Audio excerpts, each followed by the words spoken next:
Hi there everyone, Lars here with another Owl House review brought to you by Camille's Harem. Not just a podcast for novice writers by novice writers, but also a YouTube channel by novice writers for novice writers. Because writing is an adventure, it's more fun with friends. And oh boy, oh Titan, where art thou? I have stuff to say about you. This episode was really an interesting one. It flows in a couple of different veins, which is kind of odd to have in the episode before the season's penultimate episode this weekend. And wow, I mean, there's a whole lot going on right here. I'm just going to briefly go over the basic details where Luz, Hooty, and King make it back to the Owl House, find that it has been ransacked. The Emperor's Coven is hauling out as much as they can after gutting the place, and so the trio must go to find what on earth has happened with Ida and Lilith, and they discover that they are up at the Knee, which is one of Ida's old haunting grounds. So they go there. Luz wants to know what the plan is. How are they going to get back at the Emperor after divulging the fact that King is indeed one of the Titans, probably one of the last, if not one of the last, remaining Titans in the entire world, which Lilith just goes absolutely gaga over.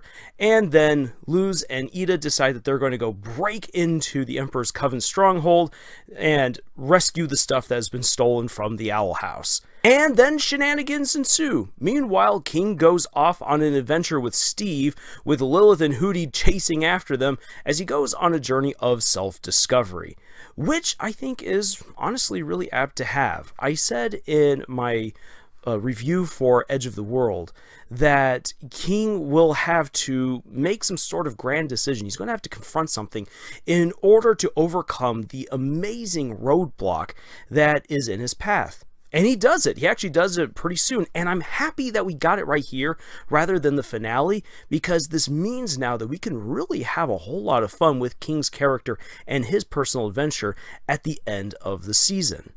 Now, with that quick overview out of the way, let me just say this episode is simultaneously one of my most favorite and one of my least favorite this season. And let me first tell you why this is one of my least favorite episodes. Mostly it is the side adventure, the side quest that Luz and Ida have.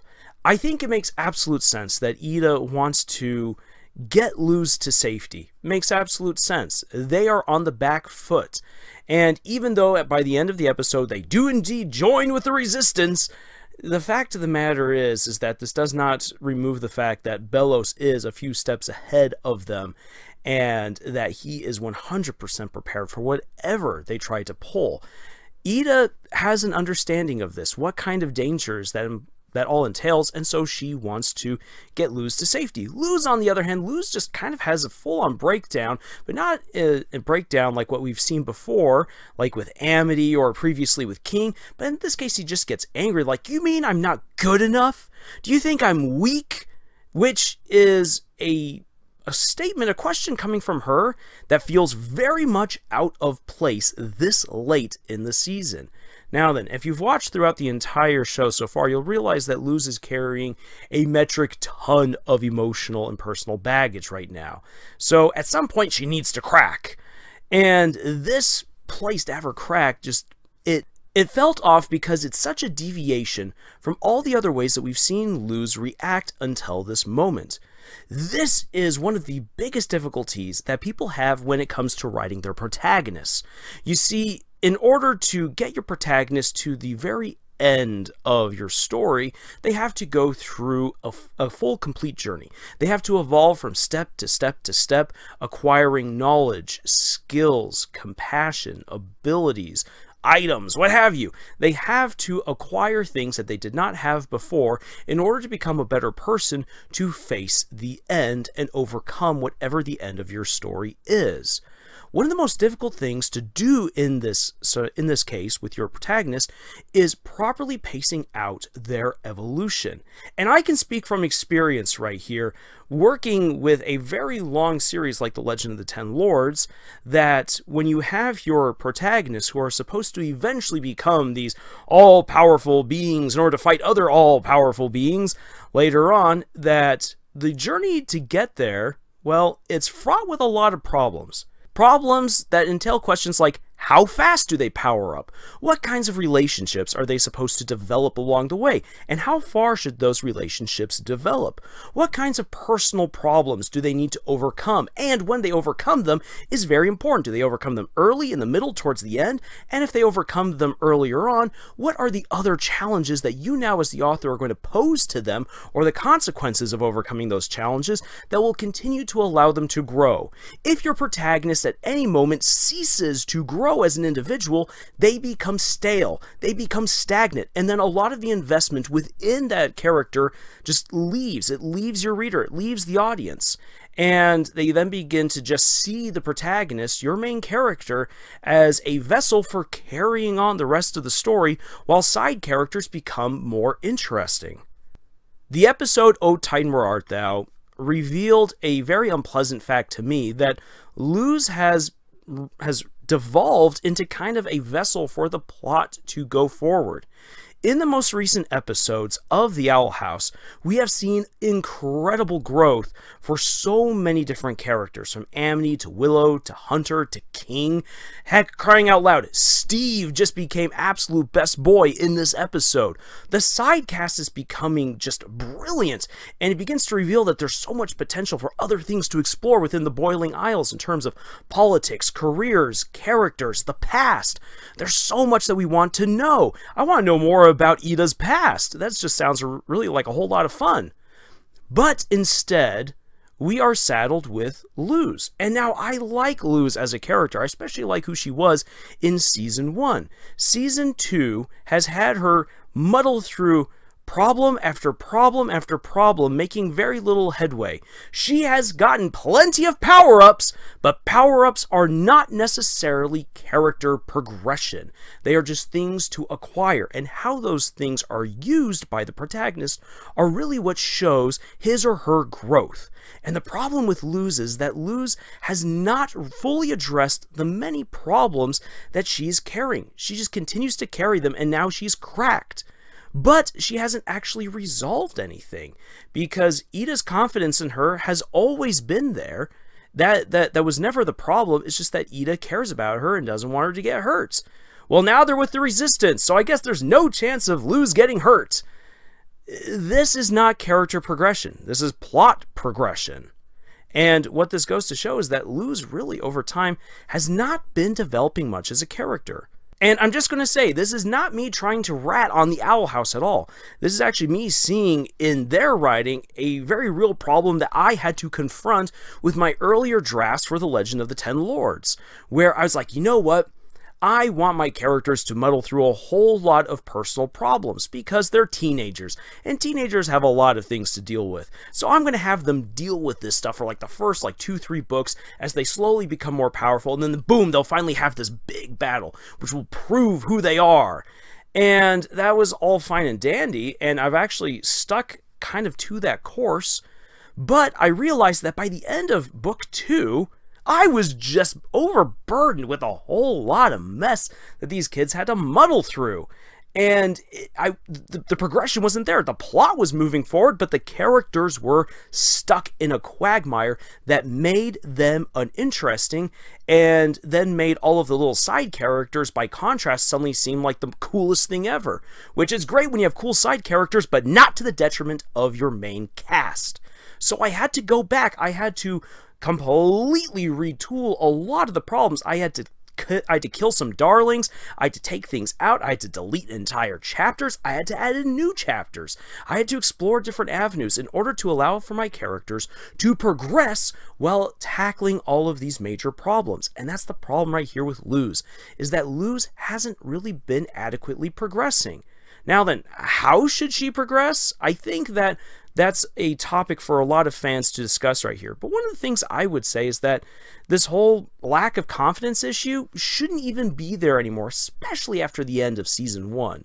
Instead, Luz needs to really start opening up about how she honestly feels about confronting the Emperor, how this has become very important versus the fact that she has this promise that she's going to go back home and stay home. And also dealing just still with her overall anxiety, which has been inconsistently addressed throughout the season. So yeah, that's just the problem. There's a lot of things that do need to be addressed, and I feel like Luz's character would really benefit from some more editing and revision. But now then, let me get to why I say this is honestly one of my favorite episodes this season. The interactions between King and Steve. King obviously is working through a whole lot right now, and we actually get to see him work through it. Working through it by being with Steve, and doing what? Honestly, just kind of being a kid, and trying to be a good person. King had been a very selfish character back in Season 1, and he's been growing out of that. And here in this episode, we see that King finally fully rejects the persona that he wanted to exude back in Season 1, and he wants to be a better person. He wants to be someone who isn't going to be hunted. He doesn't want to be someone who everyone now looks up to. Why? Because he realizes that's not really what he wants. He wants love. He wants friendship. He wants to belong. And that's something that's really, really hard for any monarch to achieve. And really, it would be neat to see a story all about King coming to accept both things that he wants. Really, to be who he actually is, which is the son of the Titan, but then to also be the person that in this episode he says he wants to be. That would be absolutely incredible to watch in a story. And we see the beginnings of that story, the beginnings of that journey for King right here. And it is just beautifully brought along by the character of Steve, who himself has evolved from just this absolute groveling flunky in the Emperor's Coven to becoming his own individual who is seeking his own way in life. And so you have these two guys, almost like an uncle and a nephew, going on an epic road trip around the Boiling Isles and just doing good and having fun. It was just really, really heartening to watch. And in terms of writing, this is where you get actually excellent payoff, because King's story has been incrementally developed over time as we've seen him address his many faults and overcome them, striving to become a better person and learning more about his past. And even Steve, this background character, we have seen him in all these little snapshot moments becoming more self-aware of what's going on within the Emperor's Coven, and then deciding to leave and be his own guy. That is what we want with Luz. We get that with King and with Steve. And we see how beautifully it turns out here within this episode. And so that's one of the things I just absolutely adored here in O Titan, Where Art Thou? And honestly, I just want a whole episode now of Steve and King just going around the Boiling Isles, just doing good. It's just, it's so precious. And look at it with that cute little helmet right there. The last thing that I will address, and this is yet another reason why I was not a fan of some parts of this episode, is the ending. I really do feel like meeting the Resistance should have been a big, grand moment. I feel like it was seriously undersold. And by the end of this episode, I'm all like, Rain? Rain? Take a back seat, my dear friend. Give the driver's wheel over to Darius. This guy knows what's going on. Darius is the real guy pulling all the strings right here, who suspected the Emperor, took charge, took point, was orchestrating everything right here, and yet it makes the episode Ida's Requiem still bad. Because now, while we see that Eberwolf and Darius were really hamming up the part and trying to make it very convincing that they were squelching Rain's rebellion and bringing them back to the Emperor's side, well, that doesn't remove the fact that Rain and Ida were going to kill themselves to try to defeat the Emperor, which was a stupid thing to do. Nothing that the show has done so far has actually redeemed the episode Ida's Requiem beyond its beautiful music. So there are two things that I would really say that we can learn as novice writers looking here at this episode. The first of which is the very, very difficult task of pacing. Pacing a character's progression. What we should do is we should look at what was done with King and with Steve. These guys have gone on plenty of adventures, but their adventures always lead them to becoming a little bit better, becoming someone who they should be by the end of the story. Luz is a fantastic character. I love Luz, but it's clear that her story has become somewhat meandering because her characters become so overburdened with so much stuff. Eventually, that stuff needs to be addressed. And if you want a really good story where a character is overburdened with all these kinds of things to be guilty about or has to do, and has to overcome, read the Stormlight Archive by Brandon Sanderson, and especially look at the stories of Kaladin, Shallan, and Dalinar, because those three go through so much, and yet they develop along the way by overcoming their various obstacles. So when it comes to pacing your character's progression, give them plenty of moments to shine, to overcome smaller problems along the way, smaller challenges, smaller obstacles, and show how they grow over time. Grow as an individual, not necessarily grow in power-ups or in knowledge, while that is important, especially in fantasy, but character development is really where it's at. Pacing that is incredibly difficult, and getting it right is not what happens in the first draft, it's what happens as you edit. The second thing that we can learn from this episode is that once you've made a problem within your story, you're saddled with it. You've got to make peace with it. And oh boy, once again, I just feel like Ida's Requiem just does not belong within this show at all. It just doesn't really work. And so the problem is that already a few episodes have kind of gone out of their way to try to justify what we saw in Ida's Requiem. But that doesn't necessarily work.